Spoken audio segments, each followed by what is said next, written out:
So, dumating na yung parts nung Fiesta natin doon. Hirap pumanap ng ng fuel pump ngayon, guys. So, dati nakakakuha kami ng mas mura nito eh. Nag-outsource muna kami, naubusan kami. So, galing ko sa ibang shop. So, nag-Chinese New Year kasi kaya medyo ewan ko, mamahal yung nagbebenta ron. Kailangan na ng may-ari yung kotse niya. So, ang tawag dito, binili na rin natin kaya kahit medyo pricier. Kabit natin, papakita ko sa inyo. So, ito kaya ako pinapakita para alam nyo. Kasi ito wala tong code, di ba? Wala tong check engine. So, siyempre kapag wala yan check engine, hindi naman pwedeng ganun, pumupugak tapos walang check engine. So, siyempre, checkin nyo rin muna yung spark plug nyo. Kasi baka naman misfire, di ba? Pero ito kasi hindi misfire eh. Totally, ano siya, ano ba tawag dito? Hard starting. So, papakita ko sa inyo yung sintomas niya para alam nyo rin kung paano gagawin niya. So, itong Fiesta na to is mga 1 taon na nabili sa amin to. So, pini-MS namin kaso na-request na namin na mas maganda kung papalitan na lang yung kanyang fuel pump at pumupugak. O, ito siya. Start natin. Okay. Oh. Ayan o. Rinig niya. Hirap siya. Gas mo konti.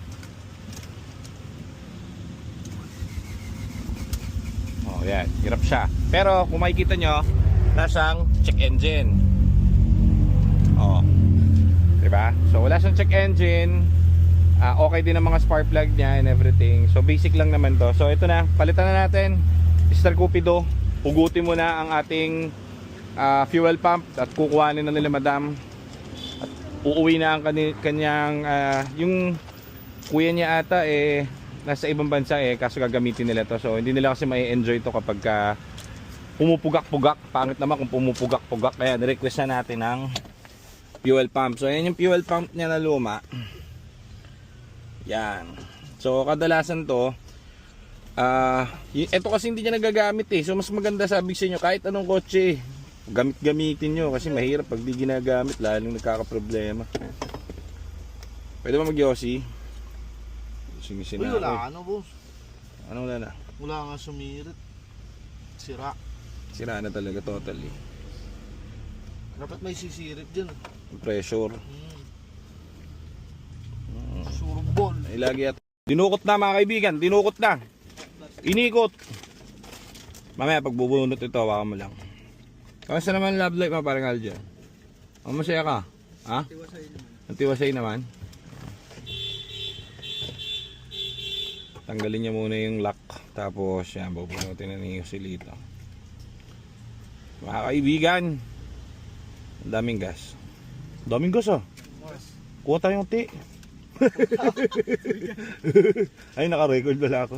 Kuha tayong ti, paihilang, wala akong gas eh. Pagpalingas lang. Ready mo yung motor pala. Bigyan natin lang gas. Daming gas, boys and girls. Saluhin mo niyan dyan. Ay, bigyan mo ka Joseph sa gilid yung plastic. Dito, dyan. Yan, lapag mo dyan. Yan.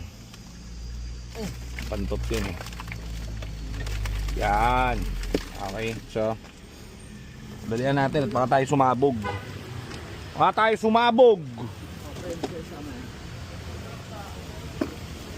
May darating, kanina may mga nagpa-PMS sa kami, nagpa-check ng kotse. May parating pa isa kakatawag lang. Di sa atin galing pero ang tawag dito. Ayan yung bago.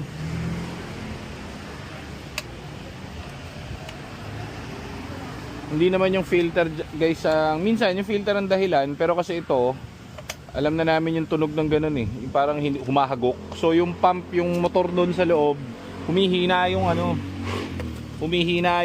bomba.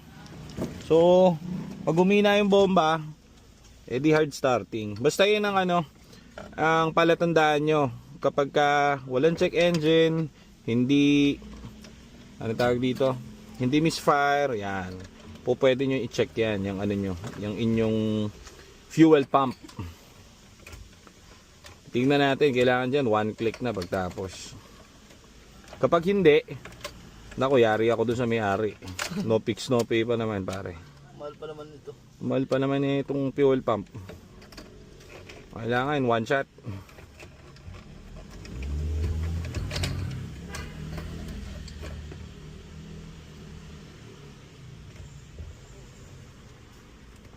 Sinipat oh, sinipat. Sinipat.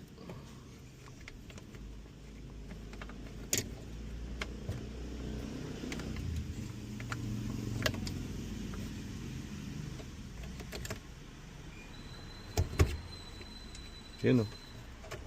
Tinurok.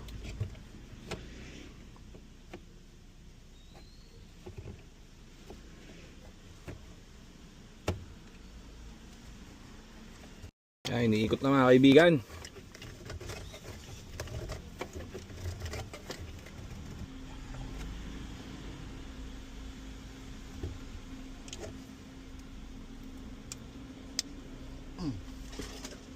Okay, tetestingin na natin. Nakabit na niya. Papapain natin. Tapos, tignan natin kung one click na. Dito natin malalaman kung abonado ba tayo o hindi. So, galing dito tong kotse a year ago. So, libre lang yung labor nun. Nagpa-PMS lang kasi to.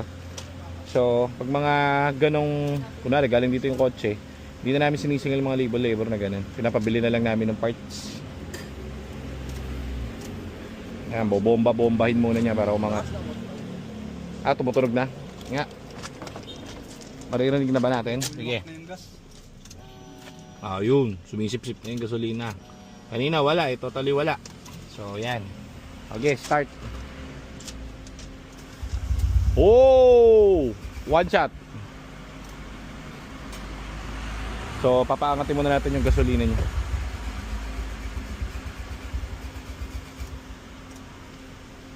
Mukhang abonado ako.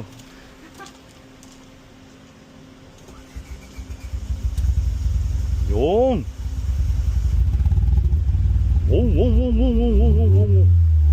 So yan, umangat na yung gasolina niya hanggang papunta rin sa engine. So dapat to one click na. Testing.